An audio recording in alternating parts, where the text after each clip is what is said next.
43,000 కోట్లు సిబిఐ నా మీద అనుకునింది అని నేను అడుగుతా ఉన్నా అధ్యక్ష. చంద్రబాబు నాయుడు గారికి ఏమాత్రం కూడా మనస్సాక్షి ఉన్నా ఆ 43,000లో పావుల భాగం ఇవ్వనండి, ఎక్కడ కావాలంటే అక్కడ సంతకం పెడతా. ఇదే చంద్రబాబు నాయుడు గారిని అడుగుతా ఉన్నా నేను. 1978లో ఆయన రాజకీయాల్లోకి వచ్చినప్పుడు ఆయన ఆస్తి 2 ఎకరాలు. ఇవాళ ఆయన ఆస్తి 2 లక్షల కోట్లు ఎక్కడి నుంచి వచ్చిందని అడుగుతా ఉన్నా. ఆయన మీద ఆరోపణలు కోర్టులో కేసేస్తే కేసుల నుంచి విచారణ జరగకుండా తప్పించుకునే కార్యక్రమం చేశాడు.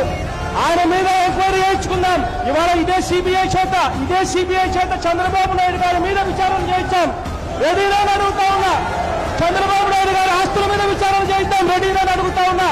ఇదే రాజధాని భూముల విషయంలో సిబిఐ చేత ఎంక్వైరీ చేయిద్దాం. రెడీనా అడుగుతా ఉన్నాను. 2 విషయాలు అధ్యక్ష. ఒకటి, ఈ భూములకు సంబంధించి చంద్రబాబు నాయుడు గారే దోషి. ఇన్సైడర్ ట్రేడింగ్ అనేది పెద్ద క్రైమ్. ఇన్సైడర్ ట్రేడింగ్ కిందికి ఇదంతా వస్తుంది.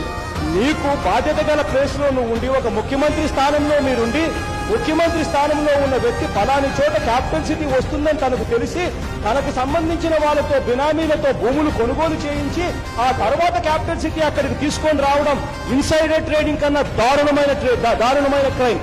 దీనికి సిబిఐ చేత ఎంక్వైరీ చేయిద్దామో అని చెప్పి నేను అడుగుతా ఉన్నాను.